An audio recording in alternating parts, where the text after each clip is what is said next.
ಚಿಂದಿ ಉಡಾಯಿಸೋ ಖಾರ ಬಣ್ಣ ರುಚಿಯನ್ನು ನೀಡುತ್ತದೆ. ಮೆಣಸಿನ ಪುಡಿ ಚಿಂದಿ ಉಡಾಯಿಸೋ ಖಾರ ಬಣ್ಣ ರುಚಿ.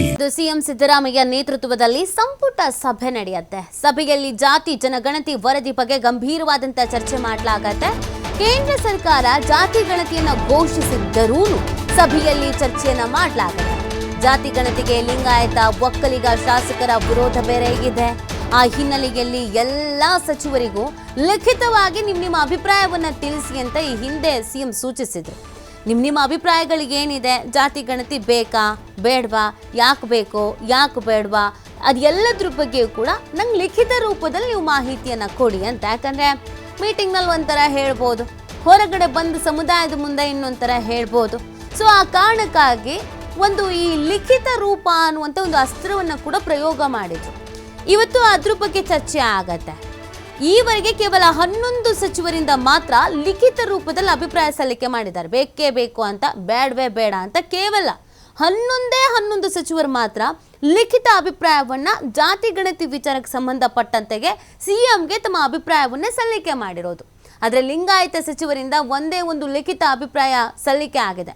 ಒಂದೇ ಲಿಖಿತ ಅಭಿಪ್ರಾಯದ ವರದಿಯನ್ನ ತಿರಸ್ಕರಿಸುವಂತ ಸಿಎಂ ನೋಡಿ. ಈಗಾಗಲೇ ಕೇಂದ್ರ ಸರ್ಕಾರ ಕೂಡ ಜಾತಿ ಗಣತಿಯನ್ನ ಘೋಷಿಸಿದೆ. ಆದರೆ ಮೊದಲು ಘೋಷಿಸಿದ್ದು ನಾವು ಅನ್ನುವಂಥ ವಿಚಾರವನ್ನ ಈಗಾಗಲೇ ರಾಜ್ಯ ಕಾಂಗ್ರೆಸ್ ನಾಯಕರುಗಳು ತಿಳಿಸಿಬಿಟ್ಟಿದ್ದಾರೆ. ಇವತ್ತಿನ ಉದ್ದೇಶ ಏನು ಅಂತಂದ್ರೆ ಇದ್ರ ಬಗ್ಗೆನೇ ಚರ್ಚೆ ಆಗೋದು. ಎಲ್ಲನೂ ಒಂದು ಒಮ್ಮತದ ನಿರ್ಧಾರಕ್ಕೆ ಬಂದ್ರ ಅವ್ರು ಬರಲಿಲ್ವಾ, ಯಾರ್ಯಾರ ಅಭಿಪ್ರಾಯ ಏನೇನಿದೆ, ಪ್ರಬಲ ಸಮುದಾಯ ಅಂತ ಕರೆಸ್ಕೊಂಡಿದ್ದಂಥ ಒಕ್ಕಲಿಗ ಮತ್ತು ಲಿಂಗಾಯತ ನಾಯಕರುಗಳು ಬಿಲ್ಕುಲ್ ಬೇಡ ಅಂತ ಹೇಳಿದ್ರು. ಇದರಿಂದ ಸಮುದಾಯ ಡಿಸ್ಟರ್ಬ್ ಆಗತ್ತೆ. ಸಮುದಾಯ ಡಿಸ್ಟರ್ಬ್ ಆಯಿತು ಅಂತ ಅಂದರೆ ಅದು ನಮ್ಮ ಪಕ್ಷದ ಮೇಲೆ ಹೊಡೆತ ಬೀಳುತ್ತೆ. ಜೊತೆಗೆ ಸಮುದಾಯವನ್ನು ಪ್ರತಿನಿಧಿಸ್ತಿರುವಂಥ ನಮ್ಗಳನ್ನು ಪ್ರಶ್ನೆ ಮಾಡ್ತಾರೆ. ಆಗ ನಾವು ಪಕ್ಷನೋ ಸಮುದಾಯನೋ ಅಂತ ಅಡಕತ್ತರಿಯಲ್ಲಿ ಸಿಲುಕು ಬಿಡ್ತೀವಿ.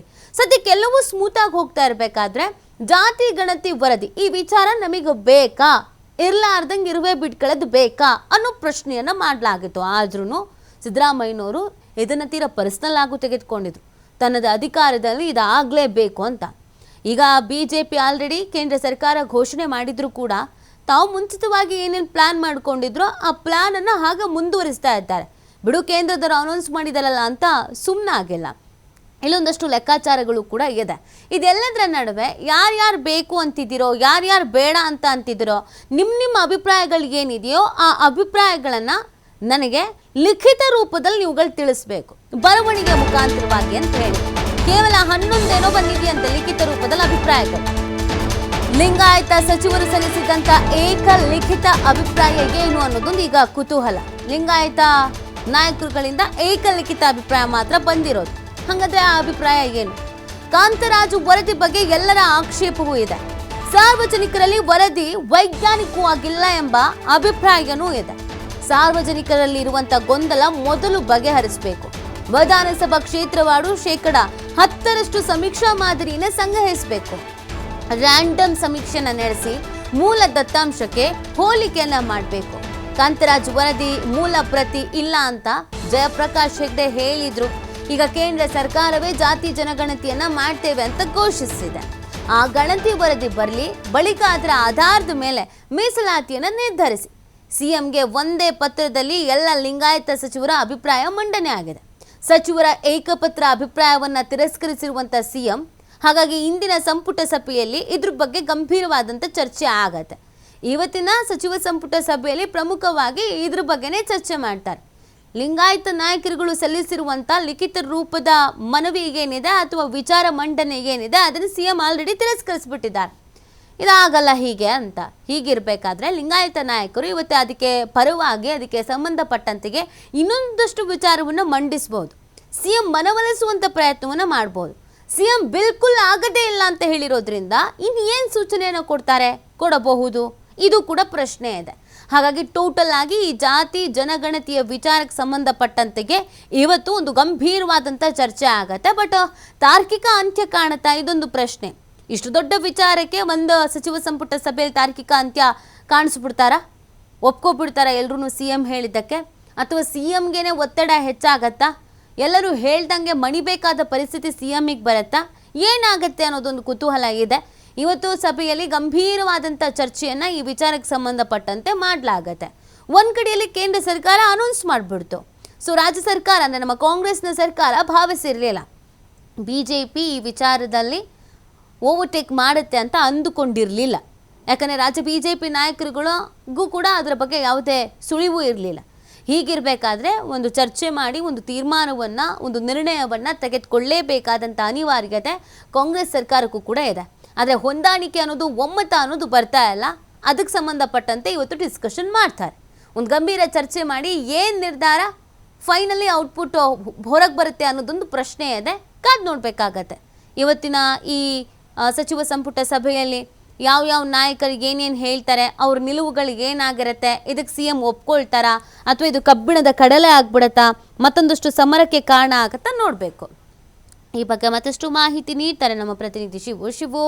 ಇವತ್ತು ಸಂಪುಟ ಸಭೆ ಇದೆ. ಸಭೆಯ ಪ್ರಮುಖ ಉದ್ದೇಶ ಅಥವಾ ಪ್ರಮುಖ ಚರ್ಚೆಗಳಲ್ಲಿ ಜಾತಿ ಗಣತಿ ವಿಚಾರವೇ ಹೈಲೈಟ್ಸ್. ಹಾಗಾಗಿ ಇವತ್ತು ಏನೆಲ್ಲ ಚರ್ಚೆ ಆಗ್ಬೋದು, ಯಾವ ಥರ ಮಹತ್ವ ಪಡ್ಕೊಳ್ತಾ ಇದೆ ಈ ಒಂದು ಸಭೆ ಅಂತ? ಖಂಡಿತ ನೀತಿ, ಇವತ್ತು ಬೆಳಗ್ಗೆ 11 ಗಂಟೆಗೆ ವಿಧಾನಸೌಧದ ಕ್ಯಾಬಿನೆಟ್ ಹಾಲ್ ನಲ್ಲಿ ಮುಖ್ಯಮಂತ್ರಿಗಳ ನೇತೃತ್ವದಲ್ಲಿ ಸಂಪುಟ ಸಭೆ ನಡೀತಾ ಇದೆ. ಸಂಪುಟ ಸಭೆಯಲ್ಲಿ ಹಲವು ವಿಷಯಗಳ ಬಗ್ಗೆ ಇವತ್ತು ಚರ್ಚೆ ಇದೆ. ಕೆಲವು ಯೋಜನೆಗಳಿಗೆ ಅನುದಾನವನ್ನ ಬಿಡುಗಡೆ ಮಾಡೋದು, ಕೆಲವು ಪ್ರಮುಖ ಯೋಜನೆಗಳನ್ನ ಘೋಷಣೆ ಮಾಡುವಂತ ಚರ್ಚೆಗಳು ಕೂಡ ಇವತ್ತಿನ ಸಂಪುಟ ಸಭೆಯಲ್ಲಿ ನಡೆಯುತ್ತೆ. ಪ್ರಮುಖವಾಗಿ ಜಾತಿ ಗಣತಿ ವಿಚಾರ ಇವತ್ತು ಚರ್ಚೆಗೆ ಬರ್ತಾ ಇದೆ ಮತ್ತೆ. ಯಾಕೆಂದ್ರೆ ಬಹಳ ದಿನಗಳ ನಂತರ ಕ್ಯಾಬಿನೆಟ್ ಸಭೆ ನಡೆದೇ ಇರುವ ಹಿನ್ನೆಲೆಯಲ್ಲಿ ಈ ವಿಚಾರ ಕೂಡ ಹಾಗೆ ಸೈಲೆಂಟ್ ಆಗಿತ್ತು. ಈಗ ಕೇಂದ್ರ ಸರ್ಕಾರ ಕೂಡ ಮತ್ತೊಮ್ಮೆ ಜಾತಿ ಗಣತಿಯನ್ನ ನಾವೇ ಮಾಡಿಸ್ತೇವೆ ಅಂತೇಳಿ ಅಧಿಕೃತವಾಗಿ ಘೋಷಣೆ ಮಾಡಿರೋದ್ರಿಂದ ಸರ್ಕಾರ ಕೂಡ ತಟಸ್ಥ ಧೋರಣೆಯನ್ನ ತಾಳಿತ್ತು. ಆದ್ರೆ ಇವತ್ತು ಸಂಪುಟ ಸಭೆಯಲ್ಲಿ ಇದರ ಬಗ್ಗೆ ಗಂಭೀರವಾಗಿ ಚರ್ಚೆ ಆಗತ್ತೆ ಅನ್ನುವಂತ ಮಾಹಿತಿಗಳು ಈಗ ಲಭ್ಯ ಆಗ್ತಾ ಇದೆ.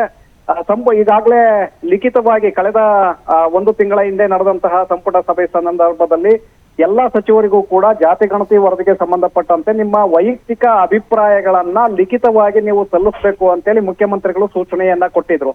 ಅದರಲ್ಲಿ 11 ಸಚಿವರು ಮಾತ್ರ ಇಲ್ಲಿಯವರೆಗೆ ತಮ್ಮ ಅಭಿಪ್ರಾಯಗಳನ್ನ ಜಾತಿ ಗಣತಿ ವರದಿಗೆ ಸಂಬಂಧಪಟ್ಟಂತೆ ಅದನ್ನ ಮಾಡ್ಬೇಕಾ ಬೇಡವಾ, ಮತ್ತೆ ಅದರಲ್ಲಿರುವಂತಹ ನ್ಯೂನ್ಯತೆಗಳೇನು, ಇದರ ಬಗ್ಗೆ ಸಮಗ್ರವಾಗಿ ಲಿಖಿತವಾಗಿ ತಮ್ಮ ಅಭಿಪ್ರಾಯಗಳನ್ನ ವರದಿ ರೂಪದಲ್ಲಿ ಕೊಟ್ಟಿದ್ದಾರೆ.